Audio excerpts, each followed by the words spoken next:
Agut Moed Rabbi Sai. Welcome to this unbelievable, fabulous sukkah. Elahad Amarava, holding 4 lines from the bottom. Yod Yod L'Kmitza.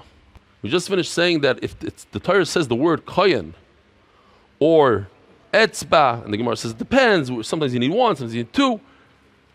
But that's enough to tell us that it has to be done with the right hand. So that's the Gemara, Yod Lamali. I showed you this Gzeir Shava yesterday. It says Yodei Hayamanis by Metzora. It says that it says Mefurish, right hand. So from there we know for the rest of the Torah, every time it says Yad, means the hand. It's Gzeir Shava. Why do I need it? It says Kohen. It says Etzba. I know that you need to do it with the right. Yad l'kmitza, regel l'chalitza, but it has to be with the right foot. Why do I need a special gzeir shava regel? Oizen l'ritzia. If a person is a Jewish slave and he works for 6 years, he goes out, and if he doesn't want, he has good conditions. Why would he want to go out? He likes being a slave. So we take his ear and we puncture it with one of these guys. The question is, if I learn it from the word etzba, when it comes to the kmitza, the yad, kaf, it says here. So let's see the pasuk. It says kaf. Again, by Mitzvah it says Yodei Yimanis. And then by the kmitza it says V'yimale kapo. He fills his palm. So we know that it has to be with Yamin. Why do I need this? If we already have the word kohen. Says the Gemara, Mid Rabbi Bar Chanan, we already learned it from Rabbi Bar Chanan, it says kohen. Says the Gemara, Chad l'koimetz, v'chad l'kidush koimetz. There's 2 things that go on here. Basically, he does the kmitza, he sticks his hand in, we saw how he do it, we're going to get a better one day. 3 fingers, he wipes down with his thumb and his pinky. Now what does he do? So you could take it straight to the mizbeach, but that's one shita. What he does is he takes it and he puts it into a second kli sharis. The person holding that kli sharis must hold it with his right hand. That second kohen. So chad l'koimetz, to do the kmitza has to be with the right hand. The chad l'kiddush koimetz, then afterwards you place it into a vessel. That vessel has to be held in the right hand. Daf Amud Aleph. Here we go. You don't need to put it in the second vessel. Even if you hold that Reb Shimon holds, he might hold that you do have to put it into another vessel. You don't need a right one. You don't need a pasuk to say to do it in the right, because he holds you can do it with the left. What do I need? The Gzeir Shava. The Gemara just explains a lot of extra words. I learned from the word kuhuna. My time to Reb Shimon. How come Reb Shimon says you don't need a kli? You can just take the kmitz after you're done with the kmitz, put it directly on the mizbeach. Kodesh kadoshim hi kachatas v'kashim. A mincha, this mincha is like a chatas and like a asham. How could it be like both, a chatas and a asham? So Gemara explains, bala of the biyad, of the min kachatas. If you want to bring it onto the mizbeach with your kmitza hand directly, make sure you do it with the right hand, like a chatas.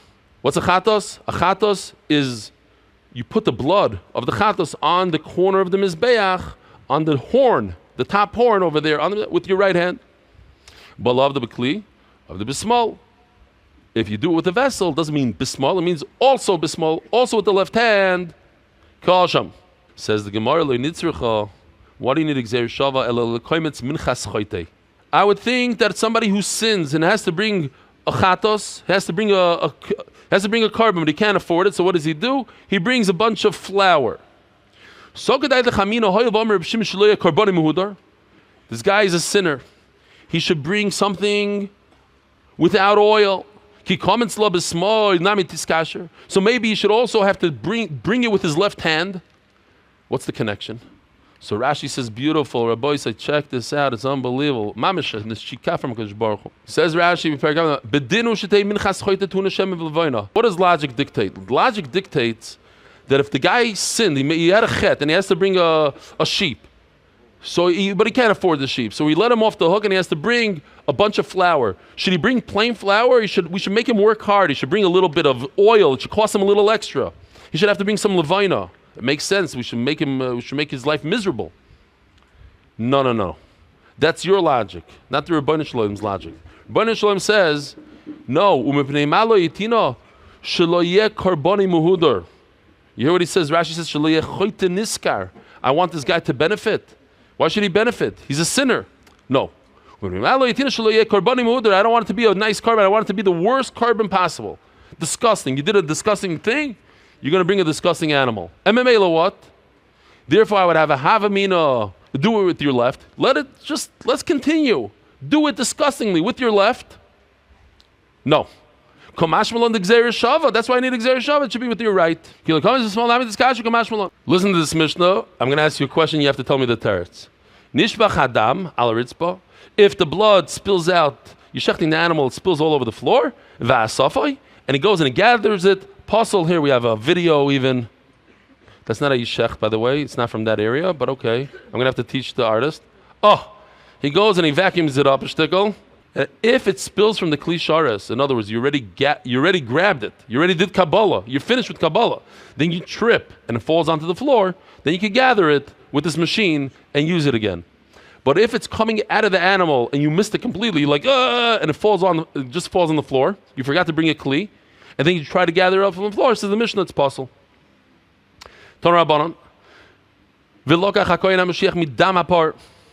The kohen shall take from the blood of the cow, of the bull. Now, anybody that speaks Hebrew knows midam means from the. A little bit of l'chayra. But anyway, the Gemara learns midam hanefesh. We're going to learn more about it. There's the blood that the neshama goes out with. But think about it. How does shechita work? Let's go back. Let's take a step back. You have to sever the esophagus and the trachea, the two simonim. Next to those two simonim, on both sides of them, I'm going to show you a picture of it. They're the main arteries, the jugular vein, but there's another one, something else. One goes that way, one is in red, one is in blue. I'll show it to you. The carotid artery, correct. Here, I even have a picture. Let me show you if you want to see. Here it is. The ones in blue and red. The jugular and the carotid arteries that are next to this, you're supposed to not only cut the two simonim, you cut the arteries and all the blood comes flying out. But think about it, and if you do it in slow motion, you're cutting the skin, it's tough skin, cutting, until you get 2 inches in, let's call it 2 inches, to get to the simonim, the animal's going to bleed. Why is it bleeding? Because there's blood in the skin, there's blood everywhere, not only in the arteries. That's called the blood of the skin. The blood of the skin you can't do Kabbalah with. You can't do Zrika with. You need the real blood, the blood that the neshama of the animal came out with. So therefore I learned from the pasuk, midam hanefesh v'lo midam ha'or, v'lo midam hatamtzis, and not from the blood that's left over afterwards. I want the real stuff. Anybody that was at a shechita, it flies out for a distance. That's the blood I want. Midam ha'par. Midam ha'par k'dechsiv. Now you're going to say midam ha'par means a little bit of the blood, like an Israeli would say. Midam, from the blood. Tavili k'tzat mehadam, from a little bit of. Midam ha'par k'dechsiv. Midam v'afilu mixas dam. I would think that. No, that can't be. Why? Because Rav says you can't do that. You need all the blood. You need all the blood. You need to grab all the blood. Midam ha'par. So what do I learn from midam ha'par? Dam meha'par yikablano. You should take here we have the cow, here's the blood. You got to put the kli right by the cow, so it goes right into the vessel. Okay? Because Savar, listen to this. Goyrin umoisifin v'darshim. What in the world? Goyrim, you take off. Umoisifin, and you add. V'darshin. And then you give a drasha. Midam ha'par, you take the mem from over here. You ready?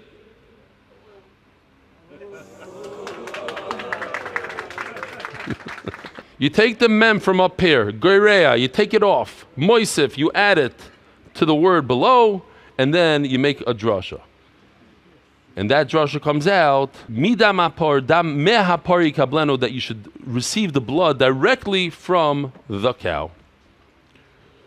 Givaldik. Gufa, Rav Yudom Rav, hashoichet tzorch shikabel kol domesh ha'par. We learned that it's not enough. Rav says that he has to receive all the blood, not some of it. Shenemar veis kol adam hapor yishpoich kol adam. It should be all of it.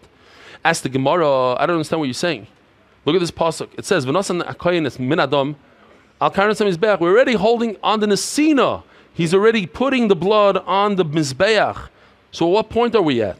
We're all the way at the end. Mizbeach k'dosh zam v'Hashem. So v'skol adam yishpoich el yisoid mizbach oila. Everything that's left over, take and throw it into the mizbeach. There's 2 holes on the bottom. I don't have the mizbeach here anymore. It was here yesterday, but you take that and you put it into mizbeach. We're talking about afterwards, not by the Kabbalah Saddam. We're talking about when you're done with all the avodas. What do you do with the blood? The leftover, you throw it into the drain. There's a special drain over there.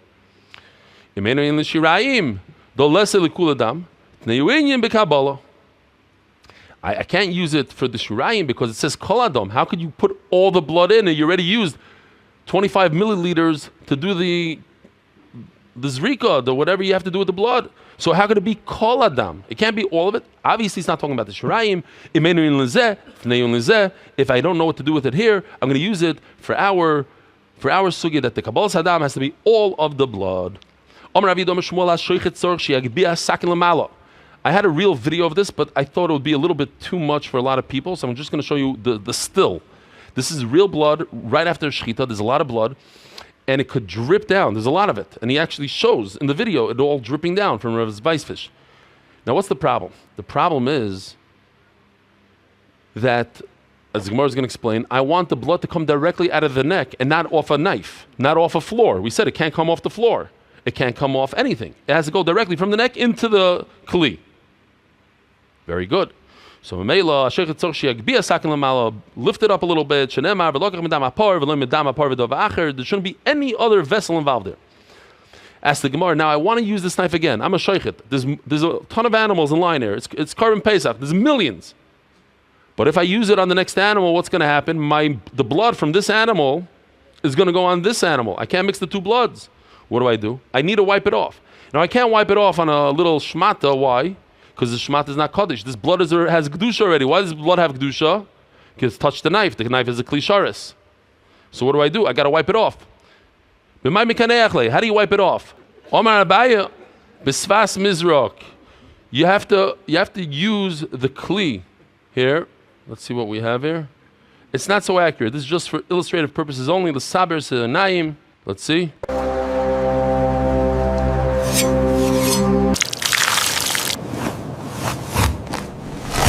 Now, it's supposed to be on the edge. I wouldn't put the knife in there. That's not good, putting the knife in there. Okay, fine. The point is, it's on the edge of the kli. How do we know? It's a lotion of like cleaning off on the gold. Let's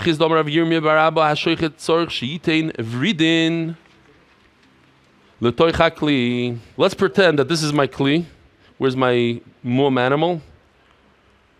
If I'm standing over here with my kli and my cow is over here, no good. Why? The blood is going to squirt out of its neck, and I might catch it, but it's going over the ground, and then we have to pretend that the ground absorbed it. The ground caught it. Yeah. Soon. It's getting there. What do I need to do? I need to put the kli directly underneath the veins. Directly underneath. It doesn't mean that I grab the veins and I put it into the kli. That's a little bit rough. He's not dead yet. It means I do it over the ear space, because ear space is an issue. If the ear space is the floor of the Beis Hamikdash, so it becomes like the floor of the Beis Hamikdash. If the ear space is a kli sharis, then it becomes like it's a kli sharis. I need to make sure that the blood, initially, the first moment, goes over my kli sharis. Then it's as if the kli sharis grabbed it in midair. They need to see, they need to be over the airspace of the kli. So now we have some very geschmacka questions over here, and halachas ba'emes, really good stuff.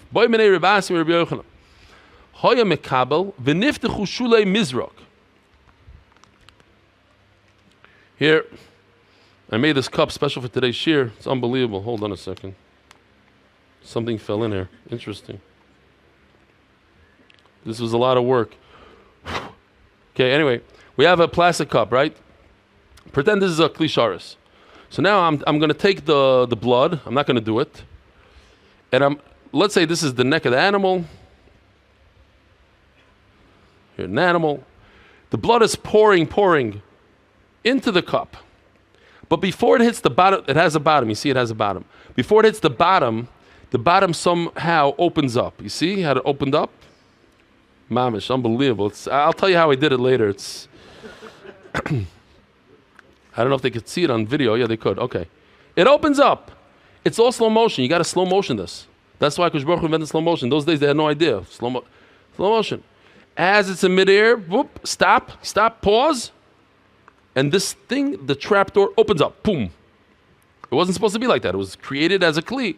The guy who made it, went cheap on the gold on the bottom, very thin, and boop, decided to give out. Now the question is, since it's in the air, we pretend. If it was closed, we pretend as if it hit the bottom. That's not a problem. That's normal. It hit the bottom. Even in the midair, it's as if it hit the bottom.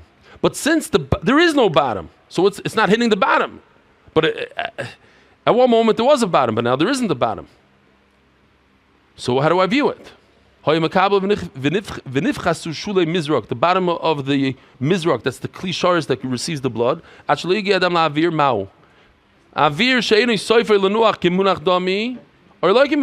as if it rested or not. So we have, it says Mefurish. Here's what's going. For a paraduma, you need water that comes straight from a live source, mayon.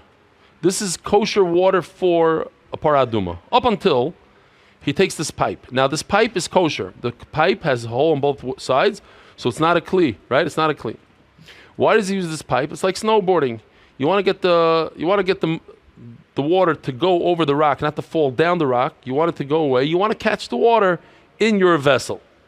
Any water that's caught by the barrel is no good for a paraduma because you didn't have in mind that it should be for a paraduma. It was water that was caught. It's maim shuvim. You drew the water. What about water that didn't go into the barrel but it's above the airspace of the barrel? What's the halacha? Same thing. No good. It's as if it's in the barrel. So let's take a look. Push the button. Oh, here's the airspace above. Look at that.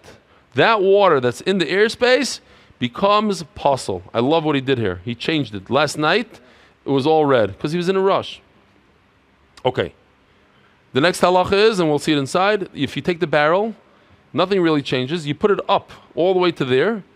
Whatever's above the barrel is puzzle. Whatever's inside the pipe is kosher. Because you can't say that the whole stream all the way upstream is puzzle. So everything that's all the way to the end of the pipe is kosher, green. Let's see inside. We learned it. That what? You see that airspace creates a problem. You have a barrel that's underneath the flow of water. Anything that's inside the barrel, in the airspace, la psulim. It's no good for paraduma. If you took the barrel and you put it at the entrance of the pipe, at the exit of the pipe, all the water that's in the barrel is possible. Anything outside is kosher. If there's water in the airspace, and then it opened up, what's the halacha? Is it like a kli or not? So from over here you can see that it's a kli. Hi mai, says what's the connection between the two cases? I'm talking about an open kli on the bottom. It's completely open because the bottom came out. And you're telling me, and you bring me a raya from a barrel that's completely closed on the bottom, that obviously we agree with you. That it's as if it's resting in the bottom of the chavis. Says Gemara, you're right. He actually asked him two questions. If you hold it in this case with the open bottom, it's as if it's not resting. What about a case where it's actually closed on the bottom, a regular? So in other words, he asked him a question from the blood case. He received blood in a vessel that opened up in the middle, and then he answered him. And then he asked him another question. What about if he's trying to catch water for the paraduma? So let's remember, one case is blood, one case is paraduma water. What about the case when he's trying to catch water for the paraduma? Is that okay or not? Rav Yosef Masnachi. So Rav Yosef said he asked him a question from blood, and then he went to the case of water. Rav Kahana asked the chavis b'yminei. He says no, it was different. He asked him about what's the halacha if I catch water. This case that you see on the screen, what if I catch water for my paradum and it has a bottom? And then he answered him, look, you see this, the halacha is that it's as if it's caught even if the bottom comes out with a case of blood. Sorry. And he answered him, that I skipped for a second. There's 3 ways to learn it. They asked him about a chavis, and he answered him chavis, upashle chavis. Rabbi masle chavis b'yminei upashle mizrak, and Rabbi says the exact opposite of the first way we learned. The first way we learned was they asked him about blood, and he answered him from water. And now he's saying no, he asked him water, and he answered him from blood, because the case of blood he doesn't have the bottom, so it's a much more severe case. And he answered him about the blood. You know that even if the cow is over here, if you don't put the kli directly below it, it's going to travel. We know that blood travels quite a distance when a cow dies, when it's shechted. And that traveling is no good because the ground is going to catch it. It's as if the ground caught it and then it's going to be possible. Not awesome.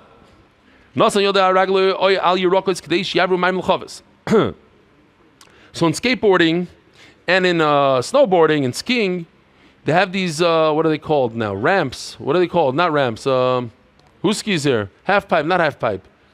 Whatever. You want to get a little momentum. You want to go flying in there. You want to go airborne. So what do? You put a little, you come down a hill and then you do a little bit of a, it's like a ramp, whatever they call it. Not a half pipe. Half pipe is this way. This is this way. Okay, fine. Whatever it's called. I forgot the name now. You want to get the water to, instead of hit the ground, you want it to jump up and go into your barrel. So it depends what you put there. If you put your foot there, it's no good because your foot is mekabel tumah. What if you put, take a look at this, you put a piece of lettuce? No good. Why? Because it's mekabel tumah. What if you put your foot there? Love it. What if you put like a regular leaf? That would be okay because it's not mekabel tumah. So it says the Gemara, "Nosan yodo yoyragli," you put your hand, your foot there, or something that's edible, so that the water will transfer into the barrel. Psulim is possible. You use some reed, you use walnut leaves. Kshera is kosher. Ze'aklal. This is the klal. Davar mekabel tumah psulim. Anything that accepts that could become tummy like lettuce is possible. Davar shem mekabel tumah ksherim. Something that's not mekabel tumah is kosher for this, to grab the water for the carbon, for the paraduma. I know them. What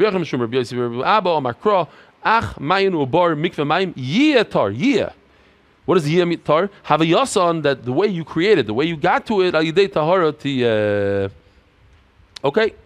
You can prove from here, avir kli kli dami.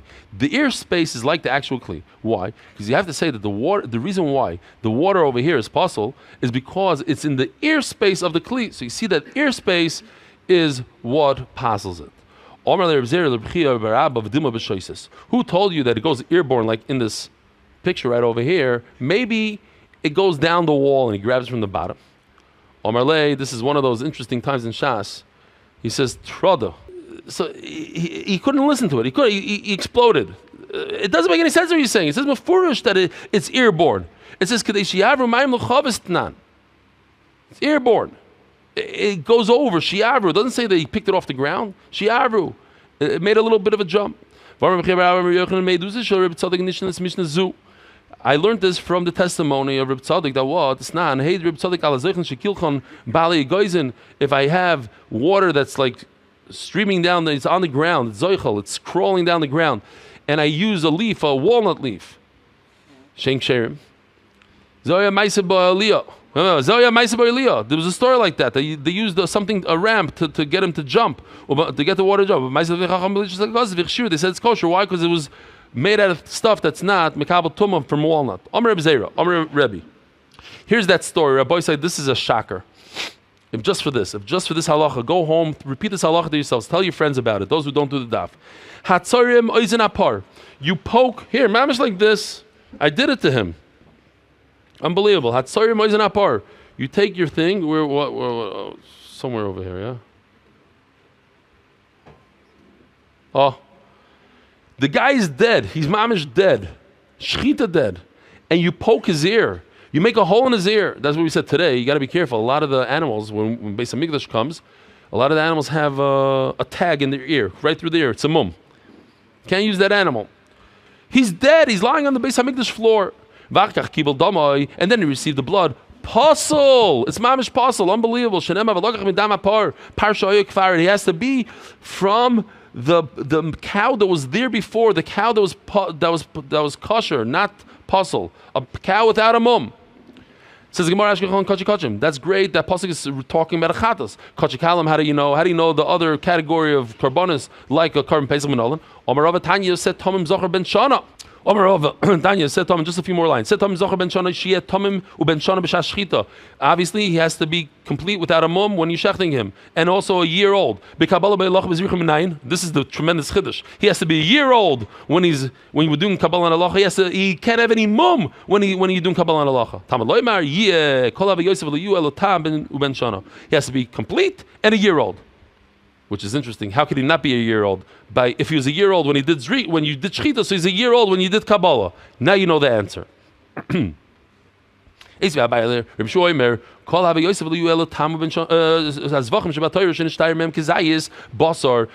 an animal, and all that's left over in the animal is one kizayis. Rabbi said, think about it. You had a giant cow, and now all that's left from him is one kizayis. Is there a greater mum than that? Putting his entire body. We just said, if you poke his ear like this, a little nebachol, that's a mum. And if you take the entire cow, put him through a grinder, and all that's left from him is one kizayis, I don't think there's a greater mum than that. And it says that it's kosher. You could continue doing zrikas adam. You took his ear and you shredded it into little shreds. Forget about poking a hole through it. You took his heart, you took his whole body and shredded it. You're right. It doesn't have to be whole and complete. It has to be a year old. As the Gemara, is it possible that an animal comes into Beis Hamikdash and he's a year old, and 22 minutes later he's 2 years old after he's dead? Amarava, yes. When it comes to a carbon, we count hours. So if we know for a fact that he's born at 1 o'clock in the afternoon, so when you shechted him, he's 1 year old, and then it's already 2 o'clock. Now he's already 2 years old. So now he's a 2 years old. Rabbi Saya Gutamoyed, thank you so much for coming. Remember, tomorrow we're doing this all over again. Merit the schus of spreading Torah throughout the world. Sponsor a shir today. MDYsponsor.com or sponsor at MDYDAF.com.